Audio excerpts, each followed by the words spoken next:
Muy buenos días, señor presidente. Muchas gracias de antemano a todos los presentes por su tiempo, a todos los que nos ven en redes sociales, gracias también. El fútbol en México es un tema de interés nacional. No por nada fuimos el país con la quinta mayor asistencia en el Mundial de Qatar. Este deporte es motivo de reunión y de unión para amigos, para compañeros de trabajo, con nacionales de todo extracto social y creencias políticas. Al mismo tiempo, el fútbol es un gran negocio.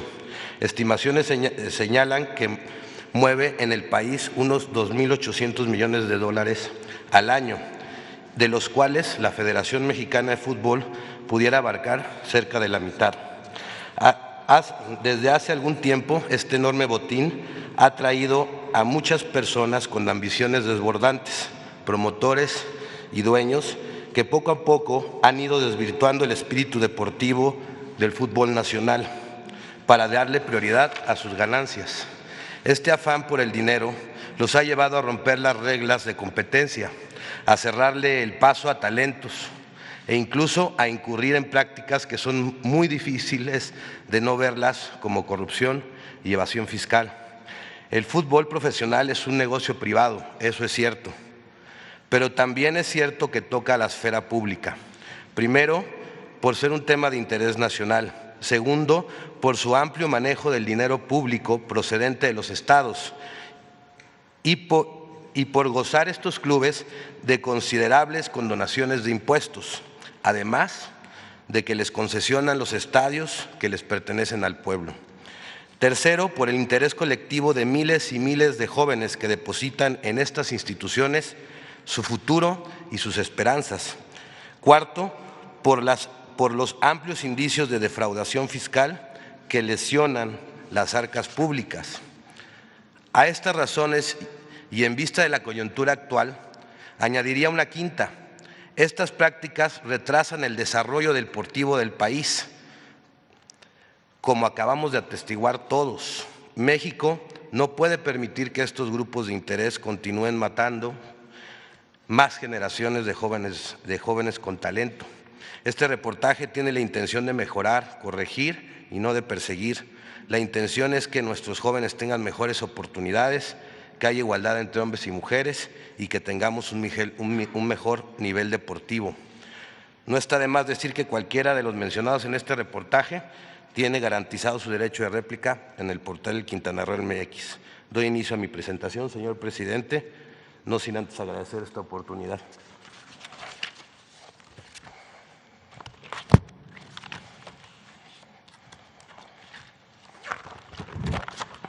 La siguiente, por favor. La compra-venta de jugadores a sobreprecio ha sido una de las formas en donde se generan más ganancias en el fútbol. Un promotor coloca un director técnico en un club deportivo de primera división que al mismo tiempo él mismo representa, o mantiene relaciones con directivos en el club para luego buscar en el extranjero jugadores con un precio económico y revenderlos a equipos mexicanos en un sobreprecio del 100%, 200, 300 y hasta 500%. El sobreprecio generalmente se reparte entre involucrados y hay moches para poder aceptar este tipo de precios. Las operaciones de compra-venta de jugadores no son vistas por el SAT. Y pongo algunos ejemplos de una transacción de un correo electrónico entre promotores en donde pues básicamente están diciendo, este correo es del 2012, están diciendo que pues el precio del jugador real, que por ejemplo en el caso del jugador Funes Mori, en ese momento su precio real era de 2.5 millones de euros y lo querían vender en 4.5 millones de dólares. O el de Vilchis, Andrés Vilchis, que fue un goleador de la Copa América, y pues bueno, pensaban sacarlo entre 1.5 y 1.8 para revenderlo en 4 millones de dólares en México. Bueno, también hay un correo electrónico en donde precisamente los promotores mandan un correo electrónico a un club deportivo de Colombia en donde presumen que también son también son representantes de varios directores técnicos en México y ahí mencionan a muchos directores técnicos que, pues bueno, juegan todavía y son muy prestigiados en México. Este apartado lo documenté muy bien en un reportaje que escribí en el Quintana Roo MX que se llama El Cártel del Gol. Hay ejemplos muy claros ahí y pues bueno, pues me voy a pasar a la siguiente lámina. Luego los contratos privados para evadir impuestos. El capítulo 5 del Reglamento de Transferencias y Contrataciones de la FIFA establece que en su apartado quinto, en el artículo 51, que todos los pagos de las operaciones celebradas tanto de contado como a plazo se efectúan obligatoriamente a través de una cámara de compensación. Esa cámara de compensación tampoco está regulada por el SAT, tampoco tiene, digamos, una vista. Y ahí pongo un ejemplo de un correo en donde precisamente el Club Atlas, en una negociación con un promotor, le decía que al momento de documentar esto, ustedes me solicitaron hacerlo en 2 contratos, uno oficial para registrar frente a la Federación y otro complementario donde se complementan los salarios y todo. Y estos contratos, pues bueno, pues también vimos aquí la compra del Club Pachuca que realizó con una operación con un jugador de $7.5 millones a una empresa que se llama Colarca SADCB, que en fuentes abiertas pues pudimos ver que es una importadora y pues bueno, este es el uso, digamos, de los contratos dobles. Y para dejar más asentado este tema, voy a presentar una grabación entre un presidente de la Federación Mexicana de Fútbol en activo con un presidente de club, en donde precisamente ellos hablan de los contratos por fuera y por dentro. Contratos por dentro es peculiarmente interesante porque está hablando el presidente de la Federación Mexicana de Fútbol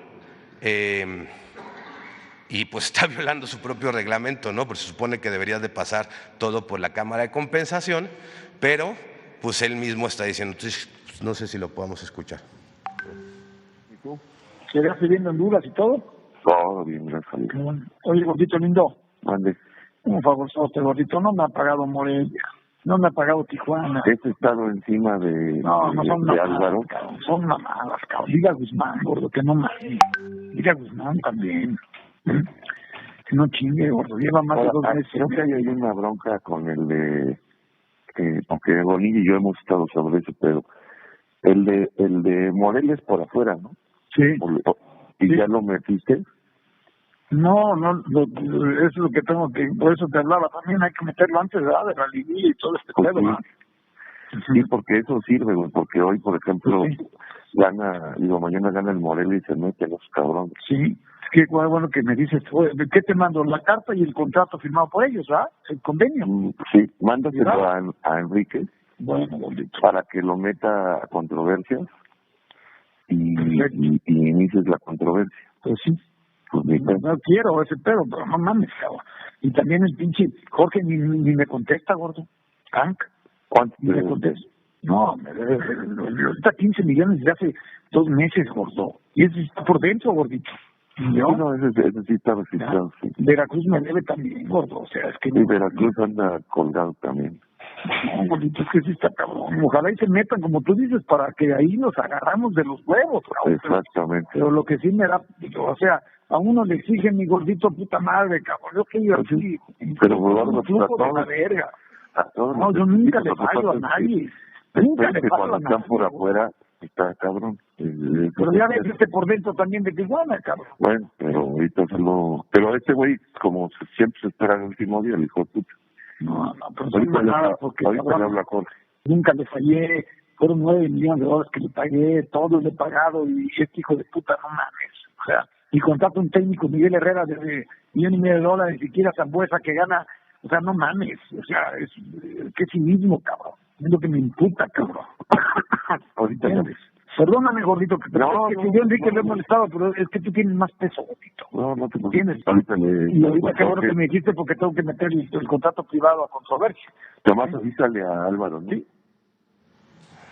Peculiarmente es interesante porque hablan de los contratos por fuera y por dentro, y está hablando Decio María, quien era el presidente de la Federación Mexicana de Fútbol, con un con un presidente de club. Y bueno, pues complementando la información, después Decio de María le marca precisamente a Jorge y le pide que le pague, por favor, a Jesús Martínez. También tenemos esa grabación que no la incluí. Entonces, pues voy a pasar a la siguiente. La presunta compra irregular de un club. La franquicia Delfines, quien era el expropietario Amado Ñáñez, el de sonografía, que fue incautada por el SAE, la Federación Mexicana la desbloquea y se la vende en el 2016, o la vende, más bien dicho, en el 2016 la comercializadora e innovadora de Monterrey SASB, cuyo giro es la instalación de redes y sistemas tecnológicos. Y esta es la que vende la franquicia Club Delfines a una empresa que era propiedad de Alejandro Ilagagorri en 12.800.000 pesos. Se la vende a una empresa que se llama TM Sports Club, SAPI, de CB, propiedad de Alejandro y de la familia San Román. Luego de esta transacción, ellos le cambian el nombre y le ponen la Jaiba Brava de Tampico. Para luego, en la siguiente, por favor, para luego, desde el gobierno de Cabeza de Vaca, empezar a bajar dinero público del estado de Tamaulipas en las cantidades que le dio. Esta información es de Elefante Blanco, donde le dio a Tamaulipas 58 millones de pesos anuales a este club. Lo sacaron desde varias secretarías, ¿no? Sacaron desde la Secretaría de Educación, la Secretaría de Desarrollo Económico, la Secretaría del Bienestar, la del Instituto del Deporte, la Coordinación de Comunicación Social, la Secretaría de Desarrollo Urbano, la Secretaría de Desarrollo Económico, la Secretaría de Bienestar Social, la de Educación y la Secretaría de Seguridad Pública en estas cantidades. El gobierno de Tamaulipas pues dio esta cantidad de dinero. Y para la recepción de esos recursos, presuntamente Alejandro Ilagagorri presentó y presuntamente abrió una cuenta bancaria a espaldas de la familia San Román, o así lo confirma la información que tenemos en las manos, y la familia San Román se entera de estos contratos luego de que fueran publicados por el reportaje que se llama Jaiba Brava, del periodista Carlos Manuel Suárez, del portal Elefante Blanco. Pues pasaré a otro ejemplo. Otro ejemplo de dinero público en el fútbol, el llamado modelo Pachuca. Murillo Karam le vende a Jesús Martínez el equipo del Pachuca en cerca de 1 millón de pesos cuando valía casi 10. Luego otro gobernador, Núñez Soto, le dona 2 terrenos en la Hacienda de la Concepción, propiedad del Estado, y parte de la zona plateada, en donde hacen una universidad de fútbol privada, que hay que decir que es carísima, que no es nada fácil estudiar, nada barato estudiar en esa universidad, y hacen un hotel, un centro de convenciones, estacionamientos. El regalito aproximadamente fue de 2,000 millones de pesos pertenecientes a los hidalguenses. Luego Osorio Chong, también como gobernador de Hidalgo, también da dinero público para hacer lo que se convirtió el Salón de la Fama. Siguiente. Estas son condonaciones de impuestos que se le han hecho a clubes. Felipe Calderón y Enrique Peña Nieto le condonaron 2,620 millones de pesos de impuestos a 12 clubes entre 2007 y 2018. Tenemos que al Cruz Azul le condonaron cerca de los 330 millones, al Toluca 28, al Atlante 61, al Guadalajara 9, al Templo Mayor de Chivas 4, a la promotora deportiva Guadalajara 468 millones, al Club Atlas 348, a Pumas 14, a Pachuca 7, a Impulsora Fútbol de Aguascalientes 7, al Veracruz 253 millones y al Club Monterrey 1,084 millones. Sí quiero decir que esta no es toda la información, hay más condonaciones, pero no pudimos accesar a esta información. De hecho, esta información fue relevante porque se tuvo que entablar un juicio para poder que se hiciera pública y bueno. Luego viene pues la violación al artículo 4 de nuestra Constitución, que habla de la mujer y el hombre son iguales ante la ley. Esta protegerá la organización y el desarrollo de la familia. También en el mismo artículo habla que toda persona tiene derecho a la cultura física y a la práctica del deporte. Sin embargo, las jugadoras profesionales de fútbol en México pues no tienen los mismos oportunidades de salario que tiene un varón. Y esto, pues las mujeres ganan entre 6,000 y 60,000 pesos, mientras un hombre puede ganar desde 100,000 hasta 5 millones de pesos mensuales. Cuando investigué sobre este tema me decían es que no es negocio el tema del fútbol femenil o no llenan los estadios, pero también hay que decirles que pues tampoco hacen la misma publicidad, que tampoco hacen la misma mercadotecnia, que tampoco impulsan al fútbol profesional femenil como impulsan el varonil, y esto es una desigualdad que hay en el fútbol entre los hombres y las mujeres. Ahí puse 2 contratos que tienen ejemplos de salarios de una mujer y un hombre. La siguiente lámina, por favor. Aquí pongo actos inmorales antideportivos que se dan en el fútbol. Por ejemplo, el cobro a padres de familia para que sus hijos debuten o tengan más minutos de juego. Tenemos documentados más de 50 casos de padres de familias quienes por miedo de represalias contra ellos o sus hijos pues han pedido anonimatos en donde les piden dinero precisamente para debutar a sus hijos, para poder debutar, hacerlos jugar. Como ejemplo tenemos el caso de Jesús, quien señala al profesor Gonzalo Román Bolaños de haberle pedido 400,000 pesos en concepto de patrocinio para debutar a su hijo en el Alebrijes de Oaxaca. También en este caso hay otro, ya tiene una denuncia penal contra otro promotor que le cobró otro dinero para poderlo debutar en otros clubes. Después venimos con la preferencia de lo económico y no por lo deportivo. El afán de priorizar los beneficios económicos para los dueños de los clubes, estos toman la decisión de eliminar el ascenso y el descenso, lo que ha perjudicado el nivel de competitividad en la Liga MX. Y pues bueno, lo hacen para que sus clubes no bajen, y porque cuando baja un club a la Liga de Expansión, pues baja considerablemente el precio de la franquicia y las ganancias que tienen de ellos. También hoy en día cada club puede tener hasta 8 extranjeros jugando en la cancha, lo que limita el espacio a los jóvenes talentos mexicanos y fomenta el negocio de la compra-venta de jugadores a sobreprecio y el presunto fraude fiscal del que habíamos hablado en la primera lámina.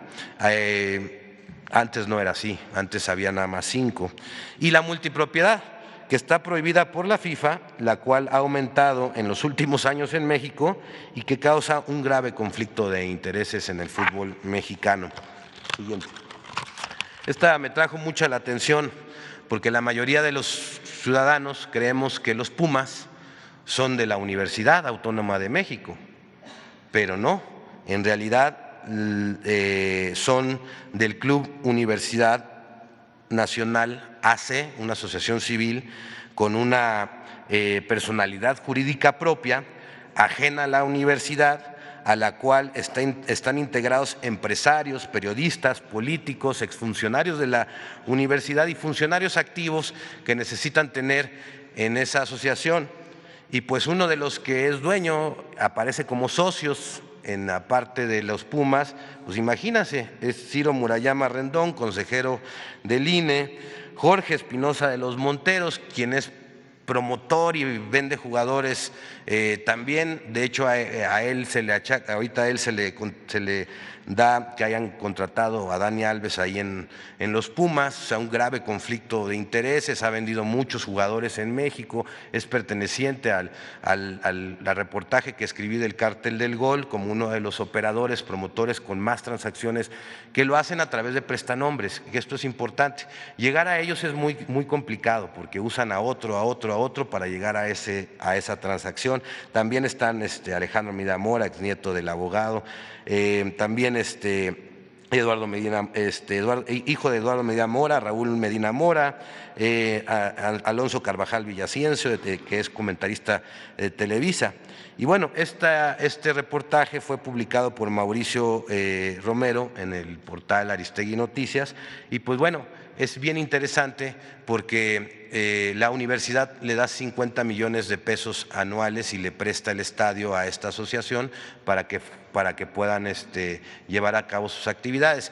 Y me llama mucho la atención porque antes de hacer esta separación, todos los jugadores que salían de la UNAM pues tenían que estudiar y tener una profesión para poder seguir jugando, y por eso vimos la generación de Hugo Sánchez, y por eso el máximo goleador de nuestro país pues también es odontólogo, y dentro de sus compañeros pues había veterinarios y otro tipo de profesionistas. Hoy en día ya no necesitan estudiar los jóvenes y muchos ponen su esperanza en el fútbol y después no los debutan y después los engañan, les cobran, ¿y qué pasa? Pues se quedan sin una carrera, sin una aspiración o con una preparación académica y los frustran. Y tengo documentados varios casos de jóvenes que tienen 24 años, no los debutaron, son excelentes jugadores, han jugado en la selección nacional, club sub-15, sub-17, y después no los debutan en primera división y se quedan ya sin la esperanza y les rompen la esperanza y luego no saben ni qué hacer porque no estudiaron, y eso no pasaba en la Universidad Autónoma y hoy sí pasa, ¿no? Y bueno, pues el fútbol se le quitó a la universidad. Tengo una serie de conclusiones que me gustaría decir: que hay una falta de regulación por parte del Estado muy grande en el fútbol, y esto complica la recaudación y fomenta el lavado de dinero y la evasión de impuestos. Se debe fortalecer a la Comisión de Apelación y Arbitraje del Deporte, la conocida como el CAT, y se debe prohibir que cualquier persona vinculada a un club deportivo sea presidente o consejero de esta asociación, de esta institución. El CAT debe de abrir carpetas de oficio cuando un hecho público notorio denuncia alguna irregularidad en el fútbol, y debe de tener carácter coercitivo porque en este momento no lo tiene. También una tercera recomendación es quitar del control de la Federación Mexicana a las televisoras. Hoy en día las televisoras tienen el control de la Federación y de la Selección Mexicana, y pues yo a modo de sugerencia pues a lo mejor estaría muy bien nombrar un comisionado, un comité regulador conformado por especialistas independientes en fútbol que vigile el buen funcionamiento de la selección y de los jugadores y el cuerpo técnico, la selección de ellos. La selección mexicana debe de ser de los mexicanos y no de los negocios de pocos y los intereses de pocos. Llevan nuestro nombre, nuestro país, nos representan, y hoy en día yo la verdad no me siento representado por la selección mexicana, que pues básicamente representa el interés de 2 televisoras y que de unos cuantos personas que pues bueno han encontrado un gran negocio ahí. Yo no me siento representado por ello. 4, fomentar la creación de escuelas de fútbol públicas y privadas, corregir la desigualdad entre hombres y mujeres, y debe ser sancionado esa parte y corregirla de manera inmediata. Y 6, todas las compras de ventas de jugadores deben regularse en un marco legal que cierre el paso al sobreprecio, a la evasión de impuestos y al lavado de dinero. Y 7, pues reducir la cantidad de extranjeros autorizados para jugar en la cancha y para que tenga cada club, para que tenga más oportunidades, porque aparte en los extranjeros está el negocio, no en los mexicanos. O sea, cuando hacen una compra-venta de un jugador, pues generalmente pues son extranjeros.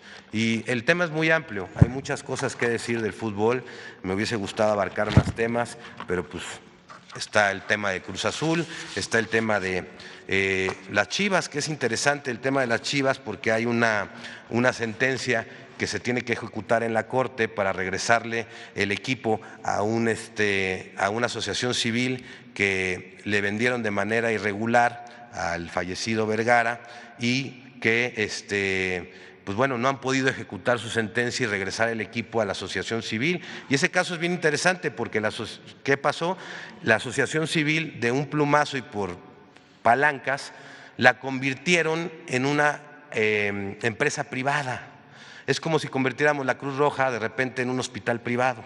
Y entonces, pues bueno, pues le quitaron el patrimonio a muchos asociados del Club Chivas. Hasta el día de hoy, 20 años después, no han podido ejecutar su sentencia, aunque es un amparo que ha dictado la Corte, y no le han regresado el club a la asociación que le pertenecía. Pues eso sería todo, y pues bueno, pues muchas gracias por escucharme.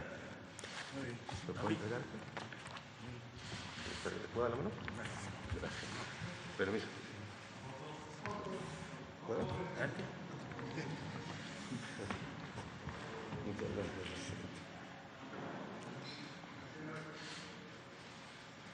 Muy bien. Permiso. Vamos. Permiso. Secretario.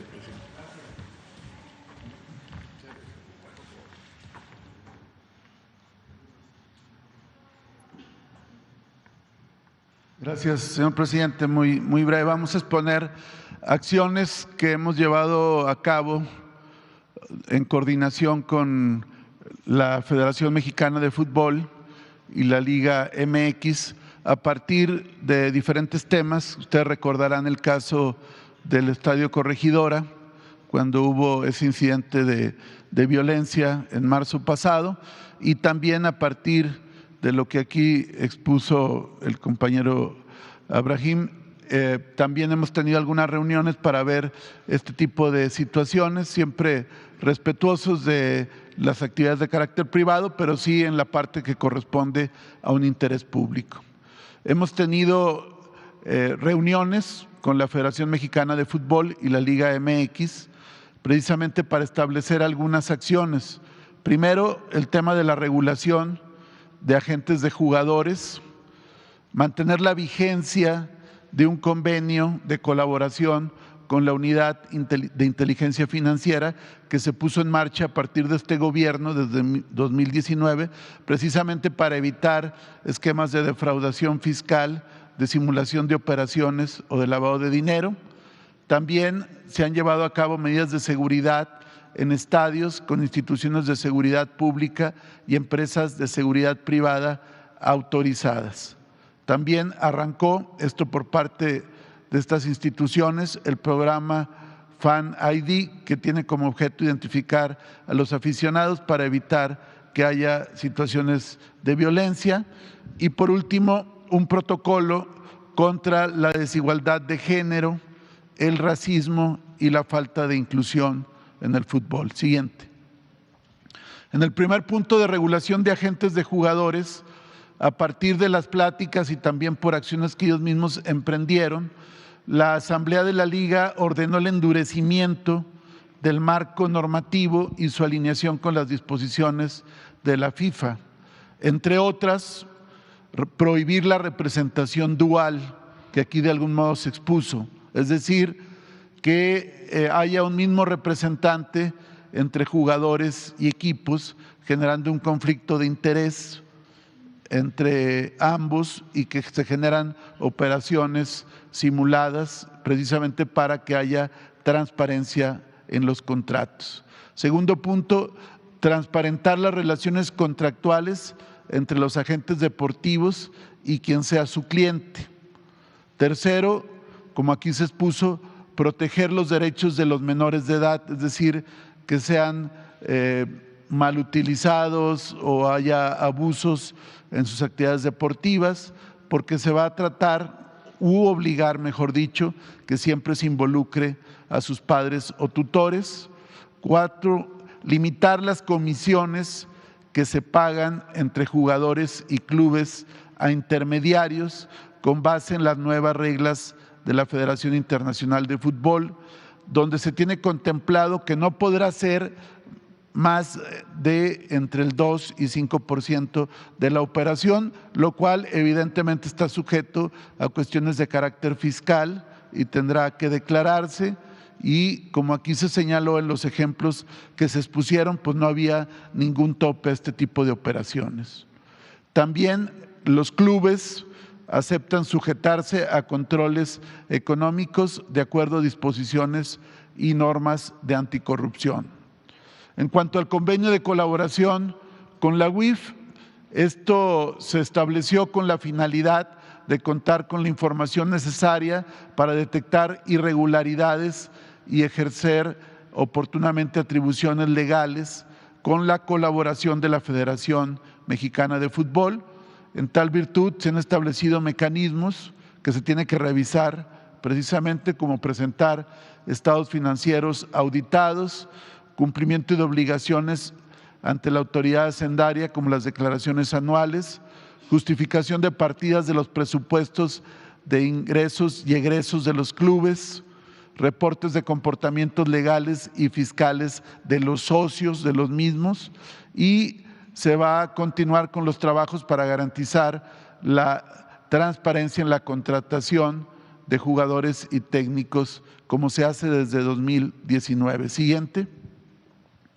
En cuanto a medidas de seguridad que surgieron a partir de establecer una mesa después del evento de Corregidora, del Estadio Corregidora en marzo de 2022, se establecieron una serie de mecanismos que corresponden a estas instituciones, pero desde luego nosotros participamos como coadyuvantes, como es el caso de que todos los clubes cerraron zonas que ocupaban grupos de animación visitantes, las barras, que era donde se daban los conatos de bronca o los pleitos. Segundo, la credencialización de los grupos de animación para que solo puedan ubicarse en zonas designadas en cada estadio. La prohibición absoluta a que los menores de edad accedan a las zonas destinadas a los grupos de animación, y se han incrementado y mejorado la coadyuvancia cuando es requerida por los propios propietarios de los bienes en los estadios. Se ha incrementado la seguridad pública en un 41%. También se ha estado validando a las empresas de seguridad privada para que no pase lo que ocurrió en el Estadio Corregidora, donde la supuesta empresa de seguridad que tenía un registro estatal no cumplía con las características para prestar este servicio. Se busca que todas las empresas de seguridad privada estén autorizadas con permisos federales y no solo estatales para tener un estándar homologado en este sentido. Como cuarto punto, esto es una actividad de ellos, pero han establecido un mecanismo de identificación única de aficionados para que en caso de violencia o en caso de un incidente se pueda ubicar de manera inmediata a la persona que está generando este tipo de incidentes. Como quinto punto, un protocolo contra la desigualdad de género, en contra del racismo y a favor de la inclusión, precisamente para evitar prácticas discriminatorias, tanto entre jugadores de cada uno de los géneros, también para evitar actos de discriminación o conductas que lesionen la dignidad de las personas. Siguiente. ¿Sería cuánto, presidente? Bueno, pues ahí está. Vamos dos compañeras, las dos de atrás.